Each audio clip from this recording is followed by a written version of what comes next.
할렐루야. 할렐루야. 우리 앞뒤 좌우 옆으로 인사하겠습니다. 잘 오셨습니다. 잘 오셨습니다. 2025년 마지막 주일 예배입니다.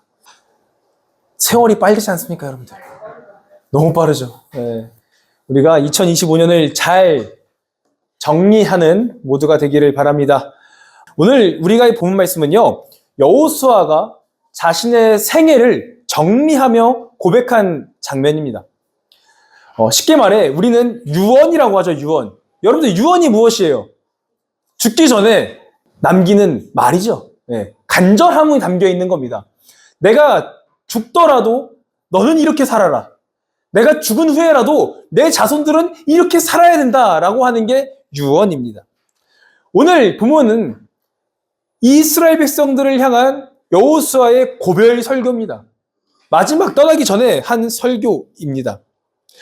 지금 상황은요, 이스라엘을 이끌어온 여호수아가 자신의 남은 생애가 별로 남지 않았다는 것을 인지하였습니다.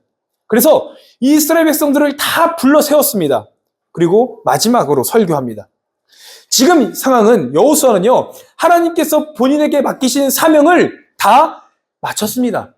하나님께서 여호수아에게 맡기신 사명이 무엇이었어요?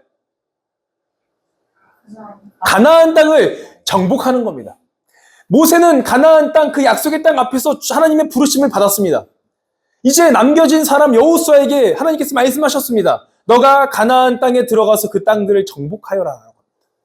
지금 이 본문 말씀은요, 여호수아가 하나님 말씀에 순종하여서 그 모든 땅들을 점령하였고, 그리고 남은 지파들에게 다 땅을 배분한 상태입니다. 여호수아는 더 이상 얻을 것도 없고 큰 어려움도 더 이상 그의 삶에 남지 않았습니다. 이제는 평온할 일만 남았습니다. 100세가 된 여호수아에겐 더 이상 뭘 바라겠습니까? 어떤 욕심이 있었겠습니까? 욕심이 없었습니다. 그냥 이제 앞으로 남은 인생 편하게 사는 거였습니다.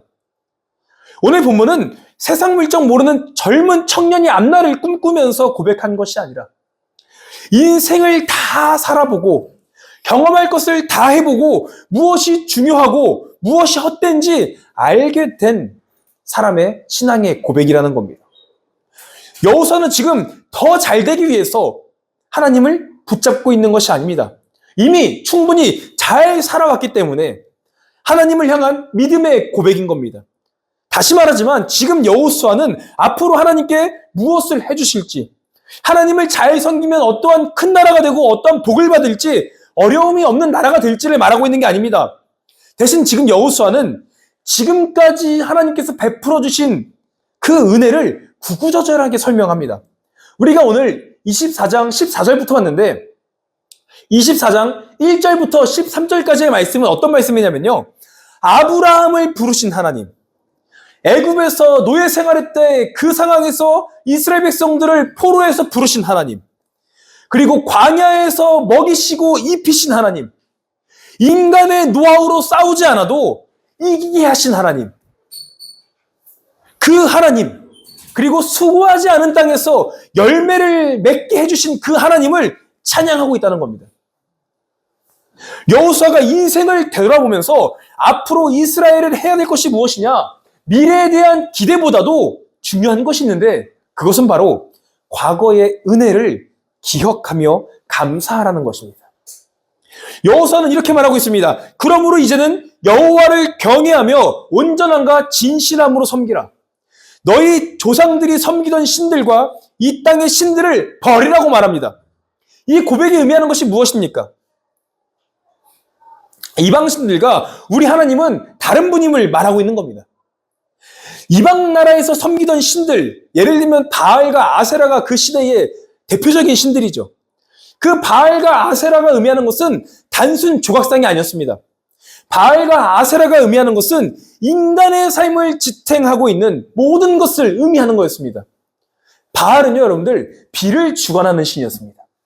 제가 예전에도 설계했지만 고대 근동에서 가장 필요한 게 뭐였습니까? 비. 그게 뭐죠? 물이 필요했습니다. 물을 중심으로 문화가 발전했고 물을 중심으로 사람이 모였습니다. 물은 곧 권력이었습니다. 물이 많은 지역은 힘이 있는 지역이었습니다. 그런데 여러분들, 물과 비는 인간의 영역입니까? 인간의 영역이 아니에요. 하나님만 할 수 있는 신의 영역이라는 겁니다. 그래서 사람들은 생각하는 겁니다. 비가 안 오면 어떡하지? 그래, 비를 주관하는 신이 있을 거야. 그 신을 찬양하자. 그러면서 바알을 섬기기 시작되는 겁니다. 신을 만들어버렸습니다. 아세라 또한 풍요의 신이었습니다. 인간이 풍요로워지는 야망과 소망이 담겨 있었습니다. 그래서 이들은 자신들이 풍요로워지도록, 잘 살도록, 인생에 어려움이 없도록 바알과 아세라에게 빌며 제사를 드렸다는 겁니다. 자신들의 간절한 소원과 소망, 더 나아가 야망이, 욕망이 그들 안에 담겨 있었습니다. 다시 말하면 이 바알과 아세라는요, 단순한 조각상이 아니라 고대인들의 삶을 지탱하고 있던 가치이자 인간의 불안과 욕망이 만들어낸 결과물이었습니다. 비가 와야 살 수 있었고 풍요가 있어야 미래가 보였기에 그들은 자신들이 통제할 수 있는 그 영역을 신으로 만들어버렸습니다. 결국 그 당시에 이방신들이 의미하는 것은 나 잘 되기 위한, 나 잘 먹고 잘 살기 위한 신이었다는 겁니다.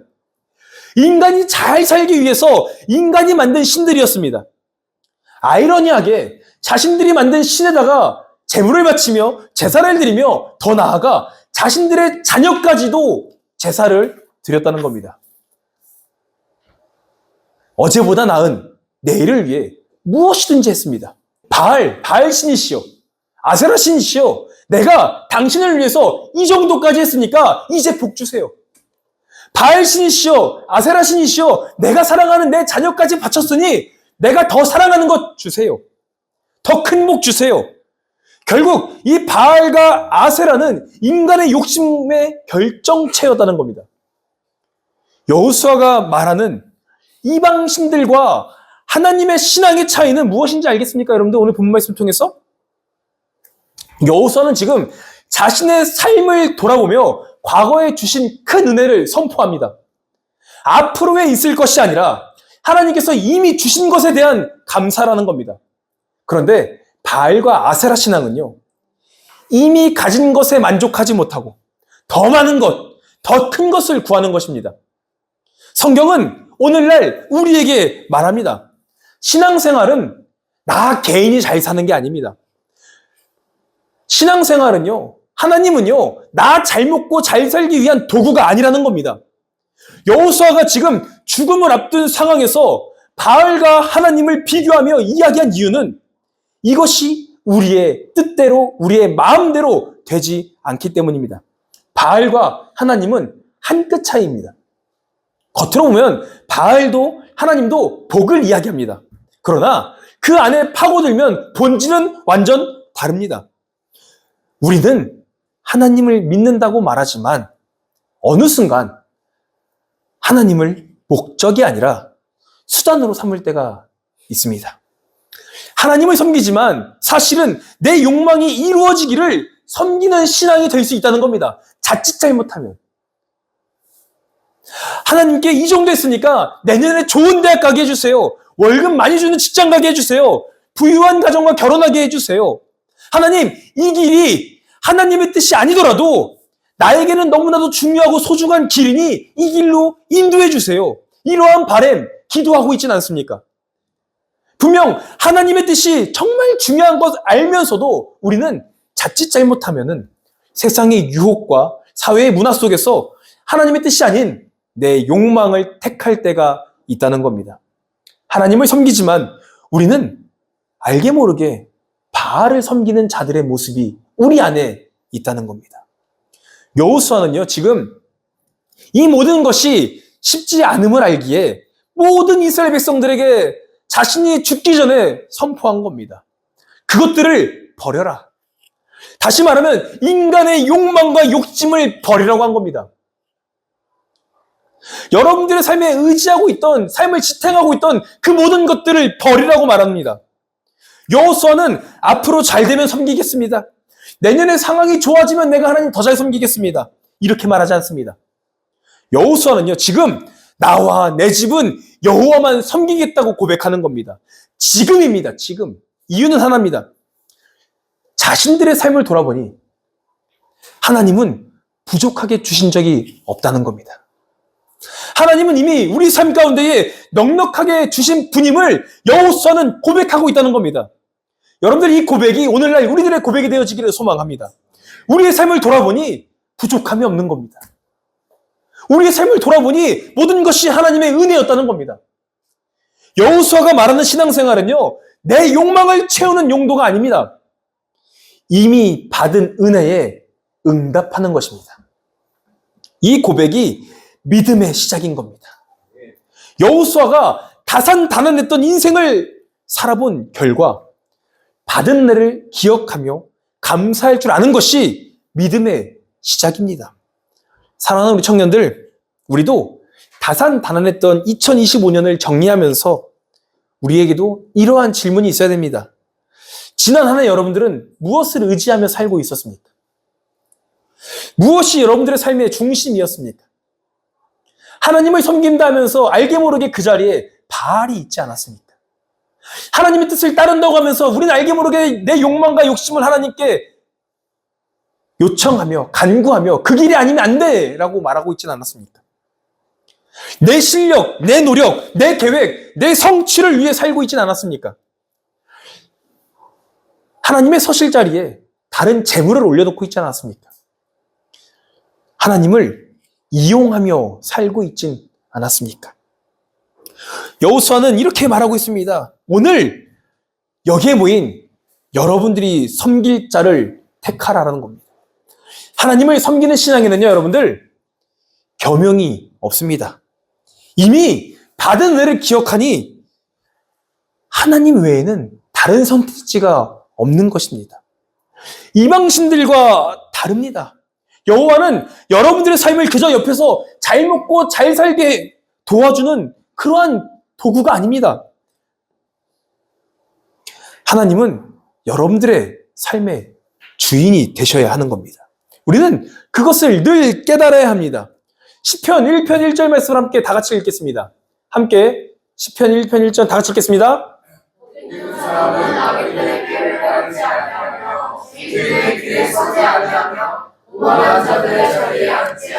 아멘.